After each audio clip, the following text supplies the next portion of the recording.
why don't we start with you kind of describing what this event was? Okay.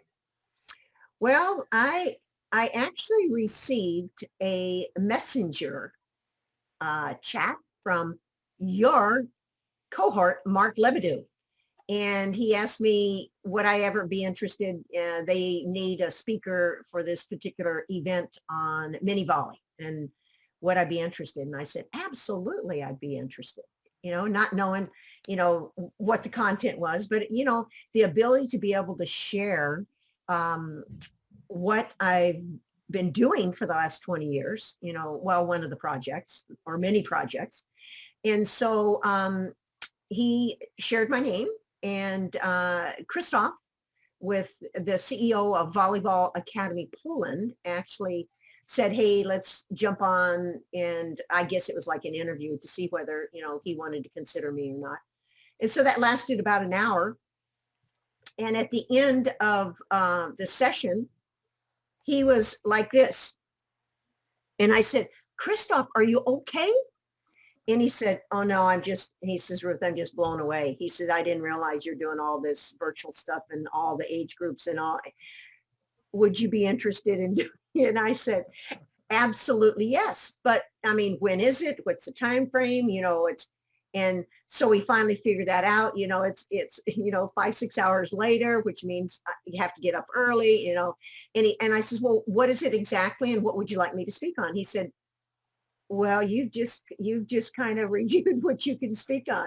And I said, okay, I'll do it. And then as I thought about it, I thought, wow, you know what? He's going to ask some other people in the same space. And I thought, wonderful. I mean, this is really going to be, because I really, I do, have a lot of groups around the world that respond to me on different things that I may be engaged in. But I thought it was interesting. He says, yes, we're going to.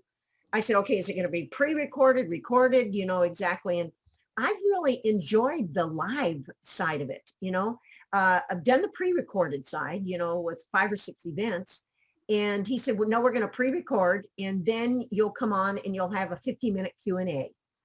And I thought, okay, however they want to do it. But then he said, it's not on Zoom. And I thought, oh, no. Okay, first of all, I've already done one on Google, and that one, I couldn't even figure out how to change the virtual background. They never even saw me the whole time. And then someone said, Microsoft, what is it? Microsoft Word Meets or something like that. And I go, oh no, I can do Skype, but I really have enjoyed Zoom with the flexibility of being able to change the background and, have a second screen, because I think that really gives people a more lifelike, like they're really there participating, even though it may not be live on the court. And then I told him, I said, look, I'm not on the court.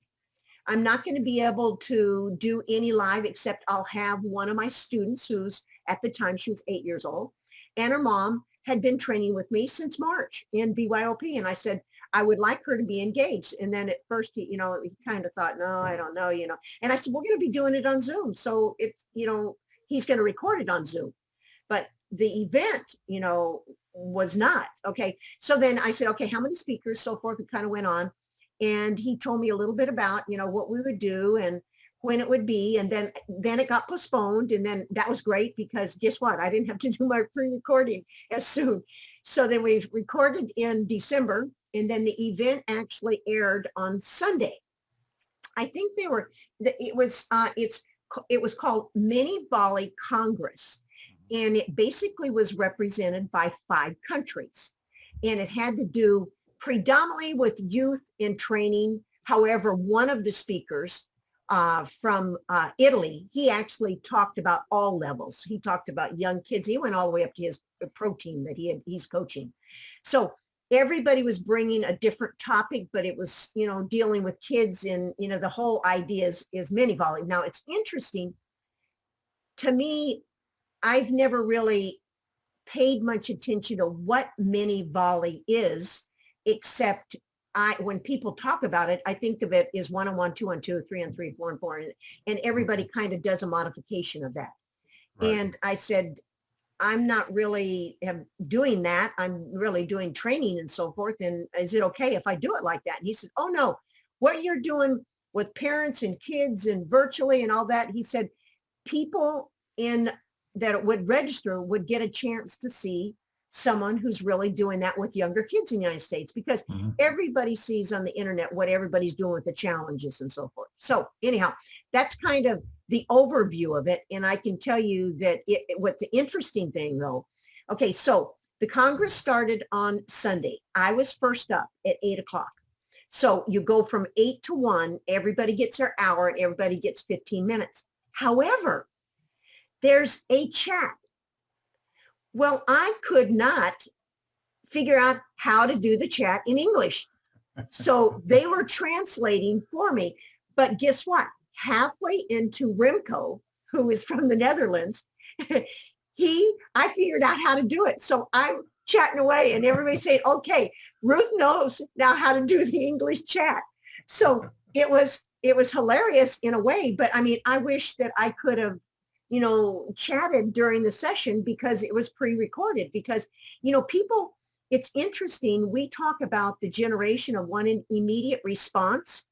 Well, coaches almost like when they put something in the chat, they want you to answer right away. They don't want to wait. Yeah. So guess what? They had to wait.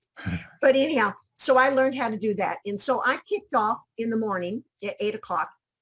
They had it pre-recorded. But the interesting thing is, once the session started, Christoph did a little beginning, but he has his own club and he has his own program and his own academy. So this was the first Congress they had ever done like this. And I think it's the first one worldwide. And it was open to anybody. And then the key is 5 languages. So what you do is you take the link that's in the chat, you click on it, you go to YouTube, and you pick the language you want of those 5 languages.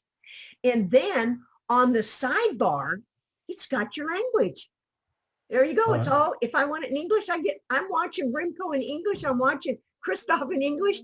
So it's unbelievable. I don't know exactly how they did that, but I'm sure, but it was wonderful. It was absolutely wonderful. So, you got questions, and then Christoph basically, ended up asking me the questions. But mine was really training youth for the future and utilizing an innovative kids-centered approach. That was my title. And basically what I did was I went through some of the programs that I'm doing, and then I told them how it was important to have a program that was without parents, because sometimes parents can't be there. Or sometimes coaches, they might not like them there. So then I went to GoKids, and then I said, okay, now what do you got to do? You got to develop some certification programs. So then we talked about certification programs, but we also said, how do you have online courses? So I talked about the 2 online courses that I've had. So it was almost like I looked at it like this. If you are going to have to teach volleyball, what are the options that you have to look for? You have to look at how do you get, everybody's jumping all over the place. You know that, to learn everything. They go here and learn how to kick a goal. They learn here and do a corner kick. And, it's like Danielle calling me and saying, Ruth, I'm teaching soccer, and I know that you taught soccer in college. And I said, oh, you're asking me because I did some clinics with Dr. Pepper and Pele. And she goes, well, yeah, I know you did. And you have some friends. And I said, Danielle, this is what you do. GOOGLE. She goes, you're telling me to Google and watch videos? And I said, yeah, you need to do that.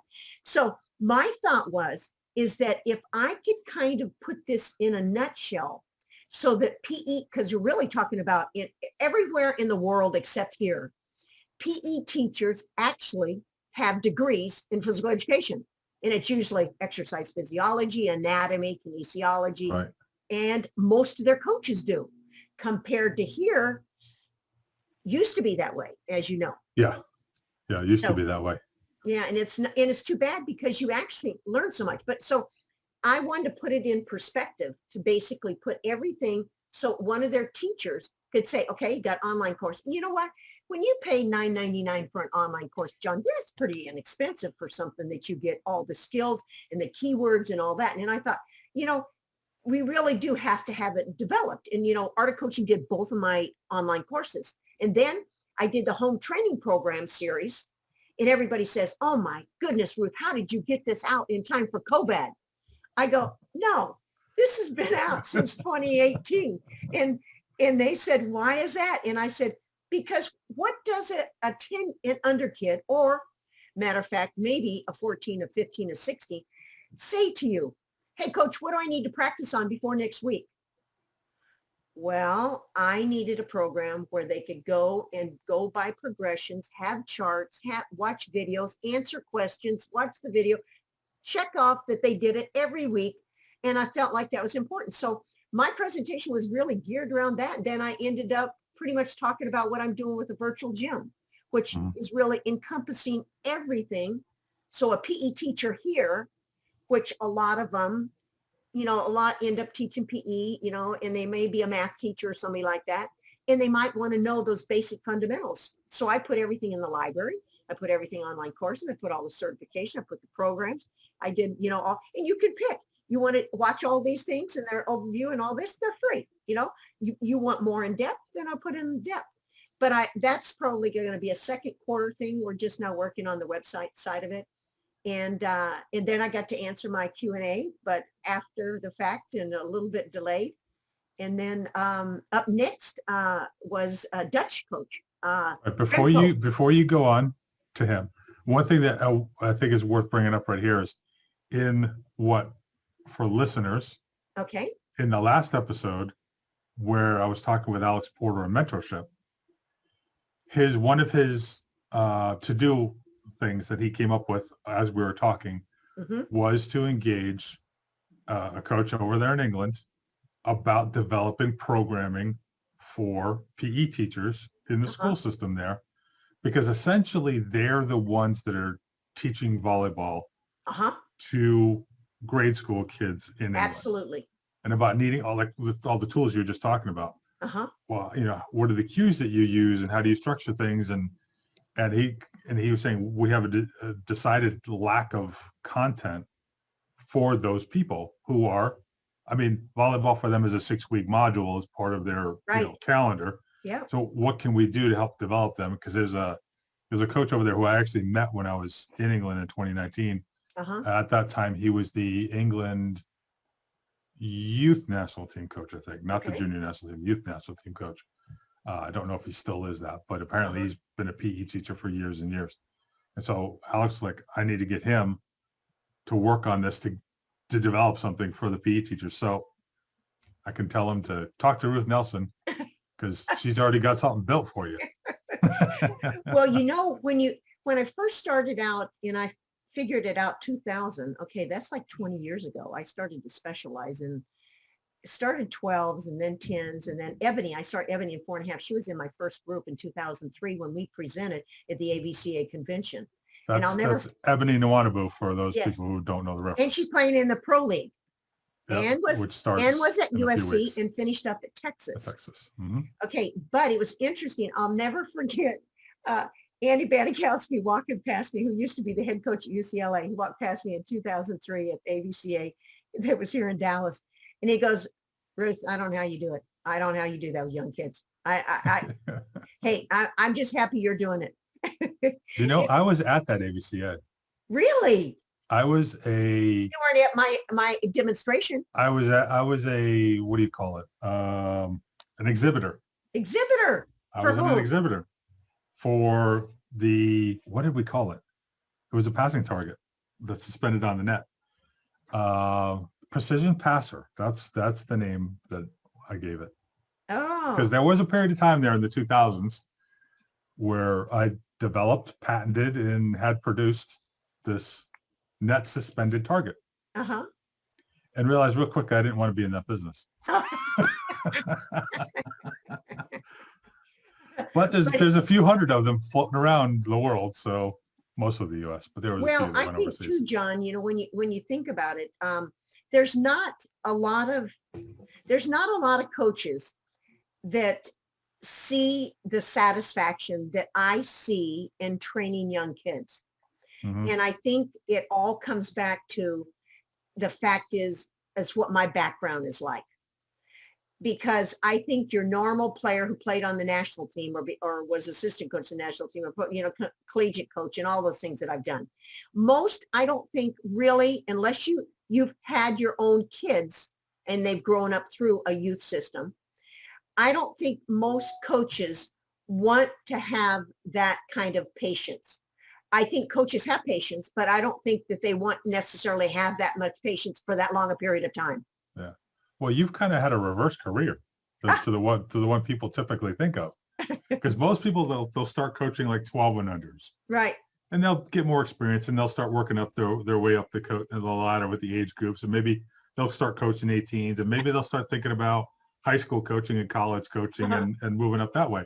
You were in the national team. You were coaching professional teams. You were coaching high-level NCAA teams and AIAW teams, and then started working down the age ladder. Well, you know what? After I learned the demands of certain age level, I told this to Russ Rose at Penn State because he was in my badminton class at George Williams College. I said, Russ, when you see I'm working down an age, you know that age is getting difficult. And each year he'd say, Ruth, now you're at what? I said, well, I got a text from him today. I'm doing 4s now. We first met, 20, I think we first met in 2016. Yeah. At that point, you were kind of like 8s and 10s. Yeah. But you're even saying to me at that point, like, yeah, eventually I'll be moving. No, but the nice thing is if I've got him at 3 and 4 and I move up with them, I've got 4 that really 3. One that's a junior now, and I've had her for 9 years. One that's a sophomore that I've had since she was 3.5 years old. Mm-hmm. And one that's a sophomore that I've actually had for 8 years. So, but they've come up, like Jaden came up at 3.5 years old when it was Volley Kids. Then I changed it to BYOP. And then she goes, Ruth, you know what? I love it. I love it. I move into different areas because I get different t-shirts. Oh, well, anyhow, that was great. Yeah. All right. So who was the presenter after? Okay. So then we had Remco, and he's from the Netherlands. And the interesting is he did games, movements with boys and girls together. He did some throwing exercises, hitting. You've seen a lot of his videos, and it's called Action Volley. Mm-hmm. And it's like he calls it a non-standard concept of training kids in the Netherlands. Okay. And did he refer to action types, just out of curiosity? Action what? Action types. I don't know that. Maybe not explicitly, because that was something I was exposed to also on that 2019 trip when I spent a little time in the Netherlands. It might have been a spinoff because now he's not a coach by trade. Okay. But he's also a CEV lecturer, and CEV has a school project that they do throughout CEV Confederation European Community. So they basically do like us, we have USA Volleyball. Right. And he has his action volleyball program as part of that, also with another one of the speakers. But he did bouncing balls. He said he started like 60 kids 3 years ago, and he has over 200. Wow. But they use all different size balls. They use balloons, and it's a lot of, they do some tug of warring stuff. They do, if you watch it, just click in action volley and you see them jumping, touching, all kinds of stuff. And it was, I think the one nice thing about teaching is that you have the ability to be able to create what you want and you feel is important. And I think that the nicest thing is that this allowed me to say, you know what? These 4 guys are very passionate about exactly what they're doing. And it doesn't matter that all 4 of them, they're really, there's some similarities, but the overall thread, like you would say, is enthusiasm. They love the kids. They want to really give opportunities to all ages, and they want them to be able to enjoy the sport. Right. And everybody had their different philosophies about him. Mm-hmm. But I thought it was interesting because I had already, I had done some following on a couple of these guys prior to, and 2 of them I hadn't, but, over the last month I have. So I got a chance to really kind of look at it. And then the second one that was up, he was a Belgian coach. He's also a innovator, and he also is a CEV lecturer. And he started Start to Volley. And what it is his title was Volley at Home. Stay positive, volleyball training during the pandemic. So he created, oh my, 20 some, 30 some videos on, and he demonstrated everything. And he admitted he was 41 years old and he could hardly even get up the next day. But he was volleying 1, 2, on your head, this, bounce the tennis ball, do this, take the badminton shuttle, throw it, put it in a thing, toss it, take your bucket at home. He had a pretty good area at home to be able to do all this stuff. Yeah, I must. But he was very energetic. He spoke English, so did Remco. And so, you know, I didn't need a translator for that. But I think that the one thing that he's a teacher, you know, again, I found there's 3 of them that are teachers of the 4, and that's their real job. And we're talking PE teachers. Mm-hmm. So they are thinking about the masses. Right. So he's thinking, okay, what can they do at home? And they did challenges, and actually they're all on YouTube, you know, and he showed a bunch of it, and he talked about how he got started and, you know, what he does with his own club. And they really develop, you know, I couldn't believe he demonstrated everything. I started watching it before I knew that he was speaking. And I thought, look, this guy is doing all this stuff. He's a former professional player. He's doing tennis balls this and bouncing a ball up. And, you know, everything that we do, or should I say we did when I was in elementary school.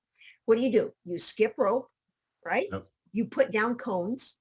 You put down all the dots. Now, we never had dots. We had chalk, you wrote, right? Yeah. Everybody had big old colored, everybody had different colored chalk. And then I remember in elementary school, someone stole my pink chalk and I wasn't very happy. So they did all of these with the cones and this and touching this and all of those things. He had all of those in his garage or area that he could do so that he could completely create a program where Belgium right now is completely locked down. Right. Yep. So this was perfect for them. Actually, I'm actually going to do I'm going to be part of his webinar for Belgium in March. So okay. It was fun to meet him. And he also got me hooked up with the CEV, and they've already asked if I'd like to be part of their program. So I'm going to say this, networking is worth a million things. I can list them all, but the one thing is this, the exchange of ideas, and people love people who like to share. Yeah. You know, it's obvious with all of these guys, they like to share. Yeah. The piece of advice for everybody listening, go out and engage with other coaches. It's never a bad thing. Even if you disagree with them, it's still not a bad thing. Even if they're not too willing to share with you, just watch. Mm-hmm. Just watch and learn from that. Because to me, I was watching some of the videos today because, you know, when you're trying to do the translation, after I learned how, it's like, Ruth, you got to watch the presentation, but, you know, you were busy doing the chatting on that because there were people that now could ask me questions. And, you know, I'll do that at the end, kind of my thoughts about how something like this should be done that I think that I would have enjoyed a lot more. Right. Okay. So the third person he's from Poland. And you said, what, pronounce his name? Piotr. Yeah, okay. He's a teacher. Okay. The name of his project is Kinder, Kinder Volleyball. He's an experienced and, oh my goodness, a passionate PE. And I thought I had energy. This guy, he was younger than me. So I guess he better have more energy. But he's a mini volleyball coach, and he's the author of Kinder Volleyball. And in Poland, and that's where Christoph is, who actually organized this event. But he did hula hoops, bouncing balls, tossing, catching against the wall. He did elementary school size, all kinds of balls, the little ball, the balloons. I just went, then he got them all together. And at the end, they played in this major event. I mean, they marched in, they registered, and they played 1-on-1, they played 2-on-2, they had mixed, and it was something that I never had been exposed to. And I think, okay, after being exposed to him, would I change what I do? not in teaching because they really didn't talk about fundamentals much. Okay. But I would probably, as I started in March, I added like a third part of my program. Actually, my regular program goes 8 weeks. At the beginning, I added an intro the first day that you got to experience it, because I felt like an introduction in a classroom. A lot of people don't get to experiment with it, right? Right, right. And especially a parent that's out of shape and they didn't realize they needed to jump rope, right? So I started a third part, and I only got 2 of them done in March before COVID. And it was teaching the strategies of the game and in game-like situations, all right? So my thought in that was, we divided the court up into 3s, okay? We had a parent and a kid, you know? So we got 3 parents on one side, 3 kids on one side with the antennas. So the parents can't pass, they can't hit, they only can catch and toss, because the program is geared toward the kids. So I was thinking in my mind, would I change what I saw with them? I never got to finish my other 4 sessions. So we were learning the lines. We were learning why do you call an antenna a pin? You know, so at least when they heard that, they needed to know the tape. They needed to know, they already knew all the names of the lines. But when you make a smaller court, they need to recognize what balls are in and out. So my thought is that I would move that part of the program. Now, let me tell you, it doesn't change BYOP, but what it does is, and this is what was happening, the kids were still coming back and they were playing league play, right? Sure. They were not being taught where to stand, what to do, what counts, except they knew when a ball went over the net and they didn't get it back, they got a point. Or someone served it in the net and they got a point. They didn't know exactly how many points, because the points are different when they watch it on TV, right? Yeah, yeah. So my thought is I was already going to go, I had 4 more sessions when COVID happened, and it was just, it was great on internet to do home training program and teach the skills. But to teach the concepts, oh, you're talking about, one girl ran on her scooter over to her friend's house during the time I was getting ready to start the session. And I go, hey, Caroline, you're in BYOP. And then one parent is moving a car so they can, so there was too much that were going on. Distractions. That I felt, that I felt like four times the concept. Oh, no, listen, I hate. I know not to do 16 families at one time. Yeah. So my thought is now that I see that, I will probably do a little bit more of that, but I'll still maintain the parent and the kid. Now, I did do at the end of each session up until now, like this is 7 years now, I did like the last 5 minutes where they could do 4-on-4 and the parents still had to catch it and do that so they can kind of learn the concept. But I changed it. So I actually made separate dates. So it didn't conflict with our 8-week program of where we test on 4 weeks in, we test how they're passing, they're serving, all the skills. And then at the end, we have like a little skills contest or a play day. Right. But I'm convinced that I will definitely do a little bit more after watching his session. Okay. Good. See? You teach and you learn. Oh, John, hey, I'm a life learner. Okay, now this was the next one was an Italian, Stefano Bardini. Is that correct? Bardini, Bardini? Seems like it. Okay. Yeah. We're going with it. Oh my goodness. He's an Italian teacher and a volleyball coach, and he does volleyball training and he coaches in the pro league.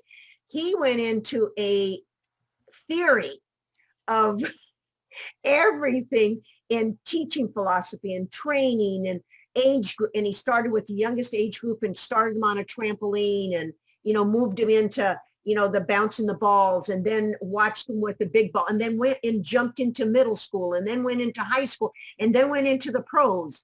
And his was so much theory. Okay. Polish coach, oh my goodness, all the kids draw all the drills.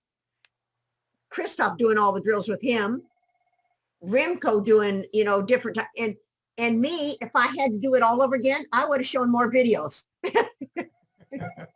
because, it's like you don't really know until someone tells you or Right. you see it. And I think that now to do something for, whether it's the Belgium event or the CEV event or, some other events that I'm going to do, I'm going to now what I do though, is I put a link that gives them 5 days after the event that they can go look on my website, that they can watch a lot of videos. Now, Emma demonstrated, but I can tell you this, make sure if you use Zoom when you're recording, make sure you pin the person, because if they're not talking, they won't see the person. So Right. you couldn't see her. So, it's a lesson in, sometimes you don't, everybody does things differently and you don't like to tell them what they're missing or something. But I think, you got to get to a point, because we're all learning on. Oh yeah, so much of this virtual. stuff. Right. I don't think I'm telling you, click the flag, go over to the 100 flags, pick the American flag, and bingo, man, I had everything in English. But John, I think one of the takeaways, I would say, is that we all, like you said, we all are learning. And that from all the podcasts and all the conversations you do and on MasterCoaches and all the things you did before with the Wizards and all that, you would have to have your eyes closed and your ears plugged to not learn from that. Oh, absolutely. Just by osmosis, even if you're really not paying attention, some of it's going to slip through. Absolutely. And I, it's kind of interesting. It kind of brought back the questions that Steve and Karen asked on the Buzz Reaction yesterday. Sure. And I thought to myself, if you can get to a point where you really feel you're in an atmosphere where you can ask questions, I do believe there isn't anybody that doesn't want to learn. I think when somebody wins something like a tournament, or, even you might go to USA Nationals and you might win the American Division. Everybody knows anybody can enter that, right? You're not selected for that, but you win a gold medal. Okay. It doesn't matter what you win, because you may not be staying there for long, because somebody else is trying to get to where you want to be. And it's like, and I think of Andy Benikowski, all the years he was there at UCLA and all that. And they said, Ruth, well, you've been at so many schools. Did you do it because you finally didn't win, so you want to go start another program? And I go, wait, I was in the Final Four. Don't tell me I didn't win. I said, some people are builders.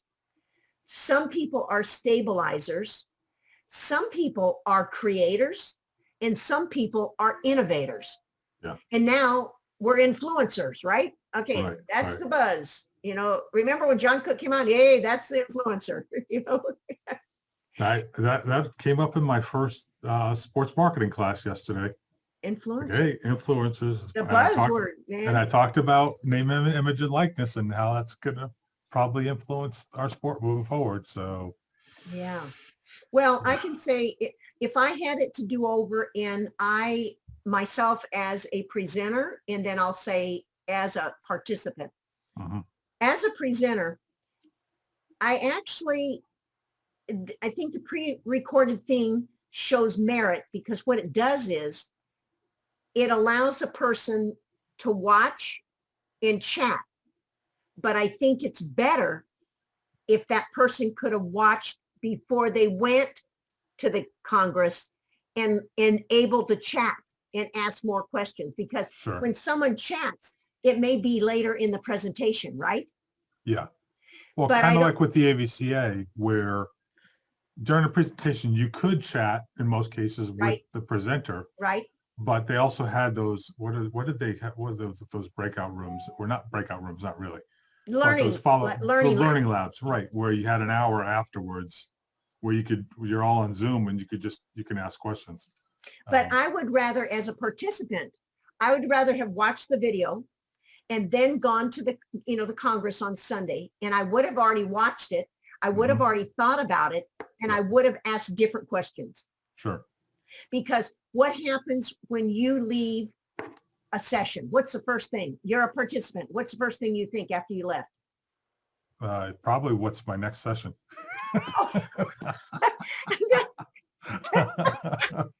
No. Moving on.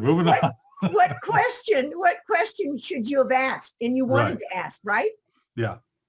So I like that. But for me, it was harder for me to pre-record than to be live. Okay.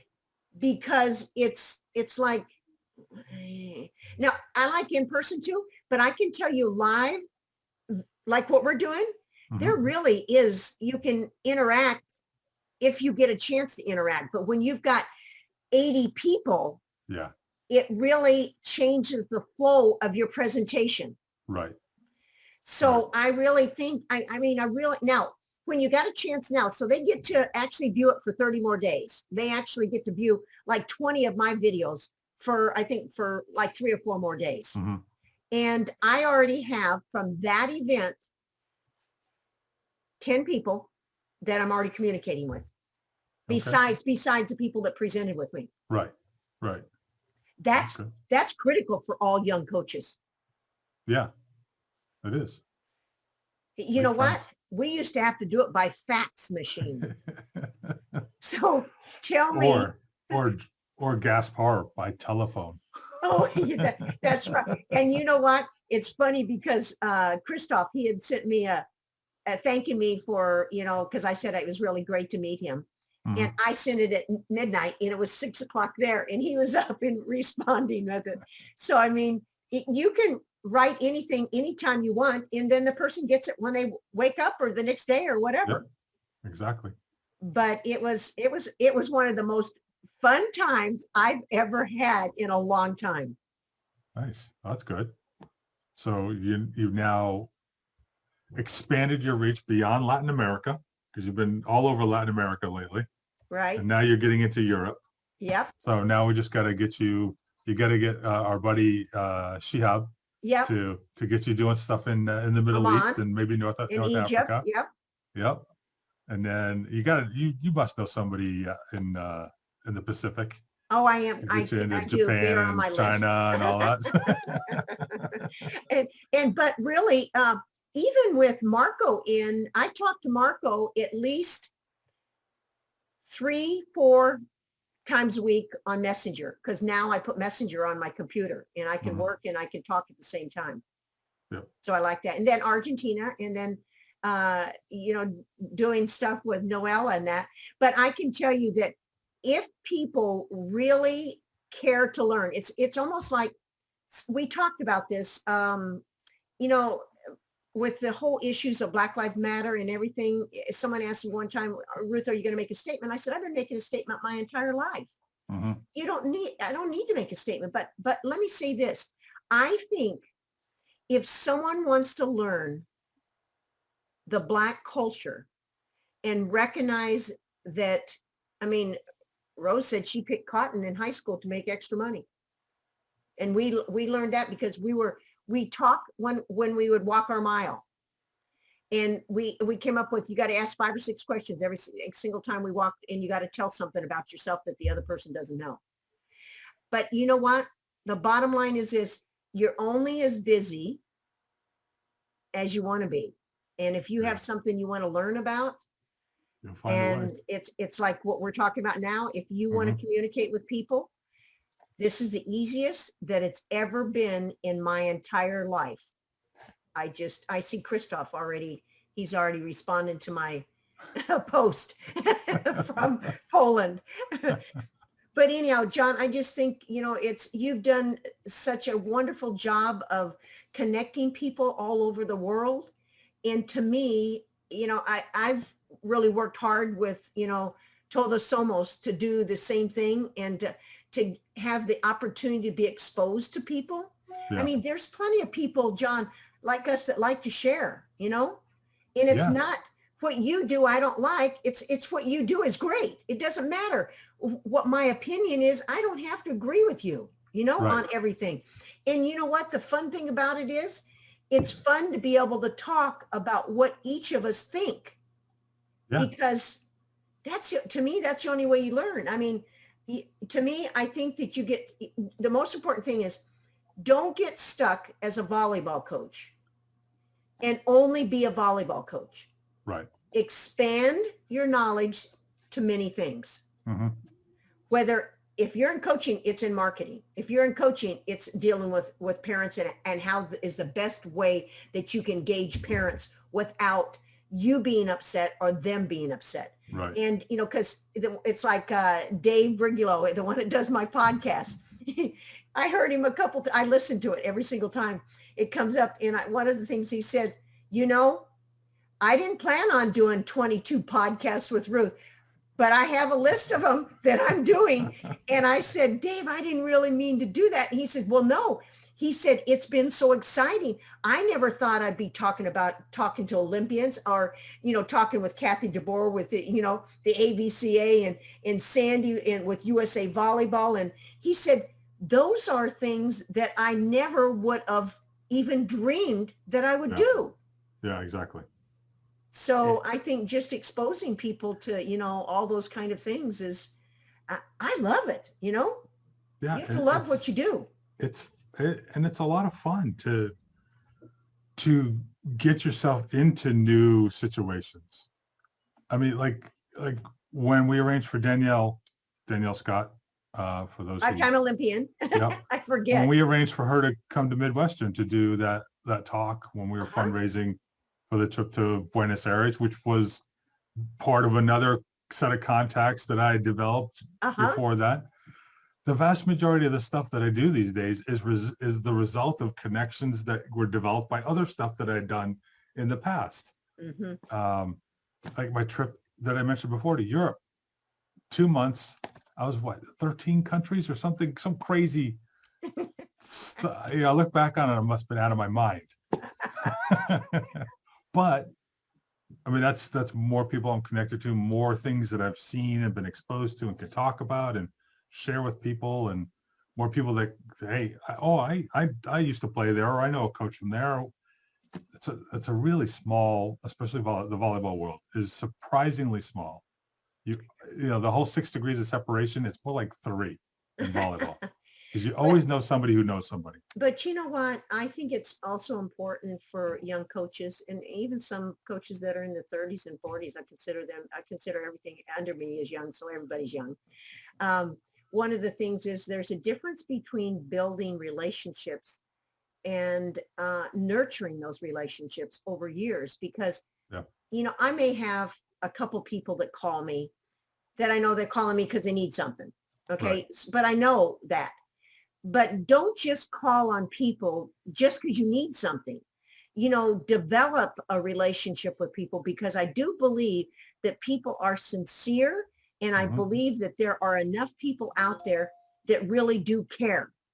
Right. But don't utilize, and the most important thing is don't criticize those people, you know, support people. It's interesting is I never agreed with everything Dr. Ari Solinger said, everything, but I am humbled to the moment. As a matter of fact, we were texting back and forth this morning through WhatsApp, and I just am grateful. And he said, well, I haven't done that much for you.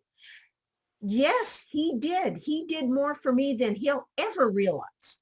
Yeah. And I think that to show people some kind of appreciation, even just a thank you once in a while. No, I don't think that you need to want to expect something from somebody. I don't expect a thank you from anybody. But, you know, once in a while, boy, when someone does, it's almost like, wow. It's nice to get. I bet their parents have trained them well. I always say now when a kid comes up and says, thank you, Coach Ruth, I go, did your mom tell you to say that? No. Oh, but man. There are so many life lessons that people can learn, and it takes so little energy to say nice things about people. John, I just believe that. It's easy to say nice things. Yeah. Unfortunately, these days, it seems like it's easy to say bad things too. And that's too often what's happening. When you get, and I'm going to tell you this because I know you're not there. When you get over age 50, okay, these are the things that you're going to need to do. One, you're going to begin to surround yourself with only positive people. and surround yourself with people that are supportive.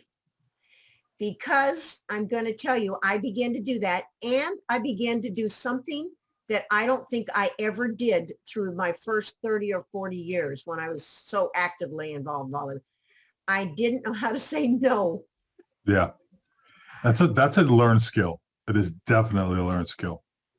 But when I say no now, I think even after I've said no, and maybe it's on Zoom and I say no and I go end session or leave, I go, maybe there's something I could do. And then I go, Ruth, you do not have 48 hours in the day. You have 24 and you need to sleep 8 to 10. Yep. Well, it's like Beth Lanier kind of talks about in her book. Yeah. With the delegation, and you need to know, okay, I shouldn't be doing that. Whether it's something that you just doesn't need to get done, or somebody else needs to do it and not you. Well, when you're young, and I can say from going from George Williams to Houston to LSU to Iowa, I never had staff at George Williams or Houston. I did have a graduate assistant and a part-time assistant at LSU, and then I had full-time people at Iowa. I think one is the hardest thing is learning to delegate if you've never had people to delegate to. Mm-hmm. But however, I think that if you have a lot of people, you learn to delegate, but you don't really learn all the facets of the program.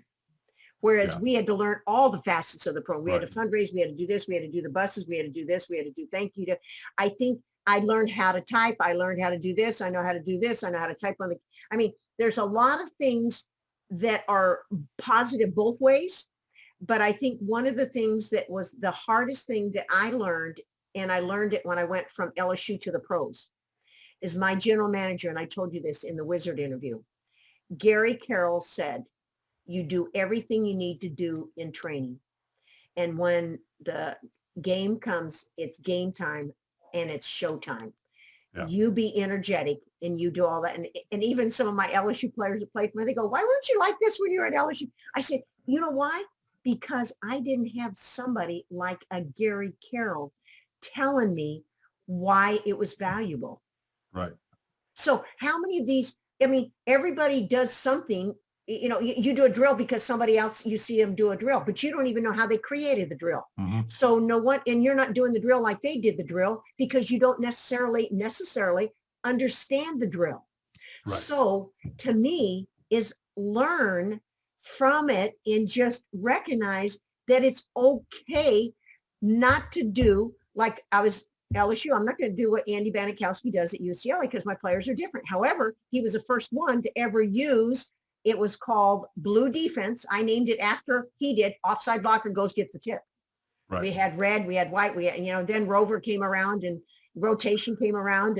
But he was the first one that really utilized that. But I said, okay, now I want to utilize it, but I don't want that player to hurry up and get outside and then have to set them. I'm going to run my offense and stack it to the right. I tried to explain that to a D1 coach that 2 years ago, and they go, Ruth, that doesn't make sense. Why now you're going to have everybody over here? And I go, never mind. It's like if someone's not willing to listen to the concept, mm-hmm. And hey, when you get at kids, I can tell you I'm a much better teacher, John, than I was 20 years ago. And I'm a better teacher than I was in March before COVID. Right. There you go. Because of the, all the internet stuff. Forced adaptation. Hey, oh yeah, and you forced me to be tech savvy on Zoom. That works both ways. We force each other. We're like, how do we do that? Yeah, that's exactly. And I was thinking, oh no, yesterday when it didn't go up on the site, and I just went, oh no, the outro, it's not playing. And then I went to another click, and I realized that I had posted an intro by itself for 41 seconds and it wasn't, and I was going to go, and that's when I called you and you didn't pick up. Oh my goodness, John, I really appreciate you having me on and to talk about this, because this was really a wonderful experience for me doing this with Christoph and the guys. I always end up with the guys. I'm with the guys on MasterCoaches. I was going to make an observation. I'm like, I don't see any women in those pictures. No, there wasn't. for those of you who are on or not on YouTube watching this. Yeah. That's right. All right. You mentioned that this is available to the people who are attendees. That's right? it. You said for another few days. Yeah. Is any of it generally available on YouTube or whatever? No. Okay. No, but you know what? I've been emailing Christoph and said, after the 30 days, you ought to make something public, because I'm going to tell you that anybody that's working at 10 and under or in the school system, you only learn from that stuff. Yeah. But I will also say something to him again, since he posted while we were on. That's the danger of Zoom, and you have Messenger. I put it on my desktop. It's dangerous. Well, there it is. It's there all the time. But now. I appreciate for me to be able to explain, and it's great to be able to give all of those guys, and also Christoph, an opportunity to what they've done and created, and it being the only thing that was really open to anybody in 5 languages. Yeah, that's the way that's coming around for literally anybody to be involved in these things is awesome. But definitely thanks for letting people know about all this stuff and basically what's developing and becoming possible for all of us. Now they can go on Volleyball Academy YouTube, and they can see some of the preliminary stuff that we did prior to the Volley Congress. And you know what? I would say this: if anyone's interested, I would just email them off their, and message them off their website, Volleyball Academy _PL. And, Facebook, they're on Twitter, they're on Instagram. And then they have a YouTube channel that is public that people can see those. And you can see how you translate. Right. Okay. Hey, when are we going to be doing translations? That's a good question. Hey, do we it. have to learn that. I bet we could do it before I get down off of 164,000 list on COVID vaccine list. Yeah, I'm not even on the list. I'm eligible, but I don't even. Oh yeah, but you don't want to be on my list. For sure. All right, John, thank you very much. Yeah, well, thanks for coming. And I apparently need to call, or my AD called while we were talking. All right, well, so I need to see what that was. I really appreciate it. You have a wonderful day, and thanks for inviting me on. Oh, thanks for coming. We'll talk to you later. Bye. Bye.